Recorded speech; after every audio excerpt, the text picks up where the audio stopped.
Hello दोस्तों, स्वागत है आज फिर से आपके अपने जीके जीएस चैनल पे।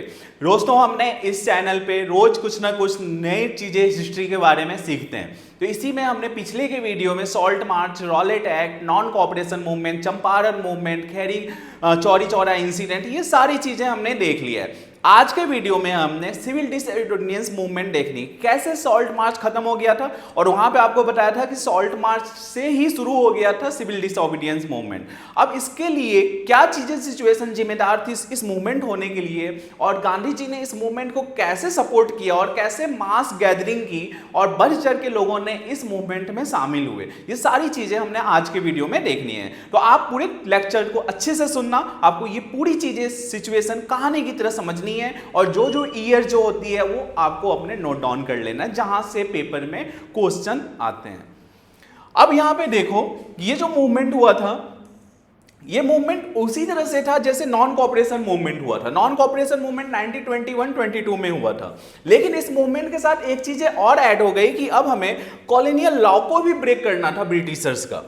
1000 in different parts of country जिन्होंने सॉल्ट लॉ को खत्म कर दिया और जो गवर्नमेंट सॉल्ट फैक्ट्रीज थी उनके पास जाके उन्होंने उसको तोड़ना शुरू कर दिया।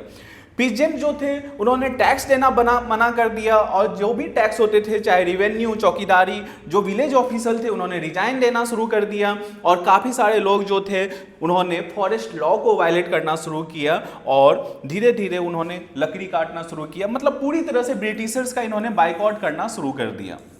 लेकिन अब यह सिचुएशन आती है कि गांधी जी का डिवोटी किसे कहा जाता था, ये पेपर में पूछता है, अब्दुल गाफर खान को।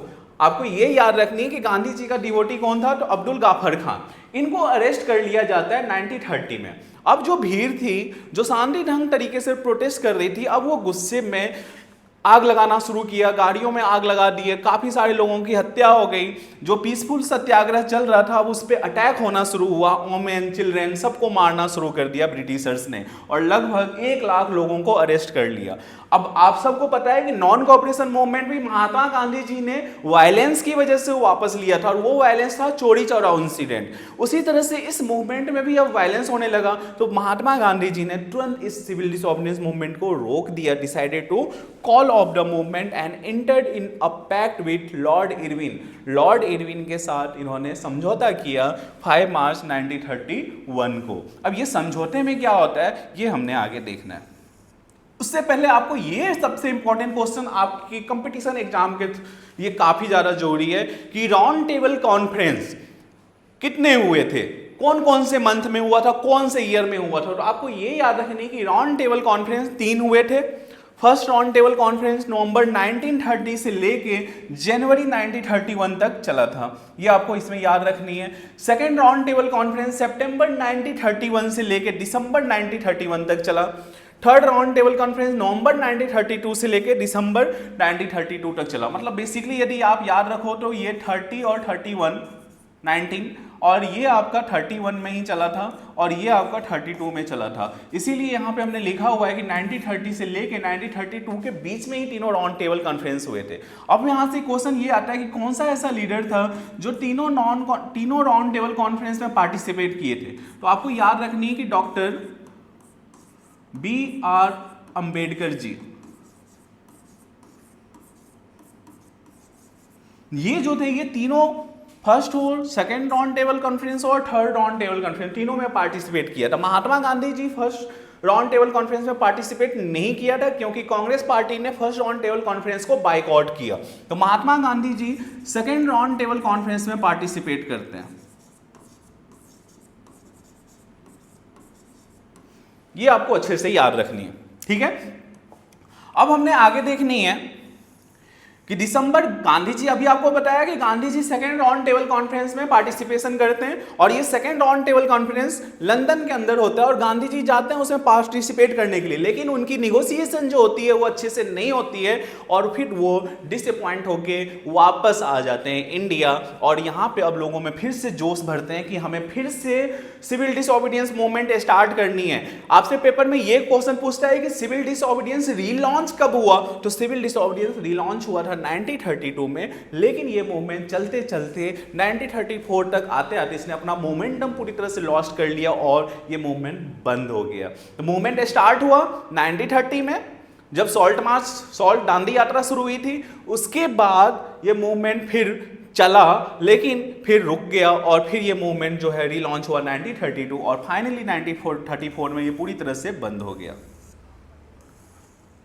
अब यहाँ पे एक चीज सबके लिए गांधी जी को खास करके खटकती थी कि उस टाइम पे जो डिप्रेस क्लासेस थे, दलित सोसाइटी, वो उनको जो हायर सोसाइटी थी वो उन्हें अनटचेबल फील कराती थी। मतलब कि आप उनके साथ बैठ नहीं सकते हो, उठ नहीं सकते हो, उनके साथ खाना नहीं खा सकते हो।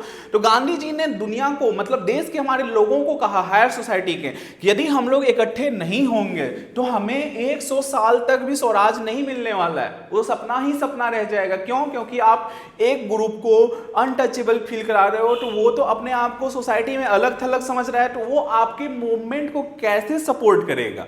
उस मूवमेंट को सपोर्ट करने के लिए तो आपको यूनाइट होना पड़ेगा। तो इसी के लिए गांधी जी ने खुद टॉयलेट साफ करना शुरू किया, स्वीपर का काम करना शुरू किया, ताकि जो अपर कास्ट के लोग हैं वो अपना माइंडसेट चेंज करें लोअर क्लास के लोगों के लिए और अनटचेबिलिटी को खत्म करें।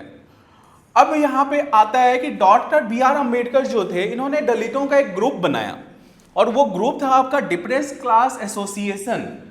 याद रहेगा कि दलितों का ग्रुप किसने बनाया? Doctor B R. अंबेडकर जी ने। दलित डिप्रेस क्लासेस एसोसिएशन, ईयर 1930 था। लेकिन सेकेंड राउंड टेबल कॉन्फ्रेंस में डॉक्टर बी.आर. अंबेडकर जी का महात्मा गांधी जी के साथ क्लैश होता है, क्योंकि ये लोग डिमांड कर रहे थे कि सेपरेट इलेक्टोरेट हो दलितों के लिए, और महात्मा गांधी जी कहते थे कि नहीं, अलग इलेक्टोरेट यदि दलितों का होगा तो हमारे समाज टुकड़े टुकड़ों में बट जाएंगे। आज दलित अलग होगा, कल मुसलमान अलग होंगे, परसों सिख कहेगा, अगले दिन ईसाई कहेगा कि हमें अलग अलग सोसाइटी बनाओ, तो फिर तो हमारे देश टुकड़ों में बट जाएंगे। तो महात्मा गांधी जी की अपनी अलग थिंकिंग थी और वो चाहते थे कि हम सब यूनाइट होकर रहें। इसीलिए डॉक्टर बी.आर. अंबेडकर जी के साथ इनका क्लैश हुआ था सेकेंड राउंड टेबल कॉन्फ्रेंस में, लेकिन बाद में समझौता भी हुआ जिसे पूना पैक्ट कहा गया। वो आपको अगले वीडियो में दिखाऊंगा। तो उम्मीद करता हूं आज का क्लास आपको समझ में आई होगी। अगले वीडियो में मैं आपको पूना पैक्ट कैसे हुआ और इस समझौते के बाद हमारा देश कहां आगे बढ़ा,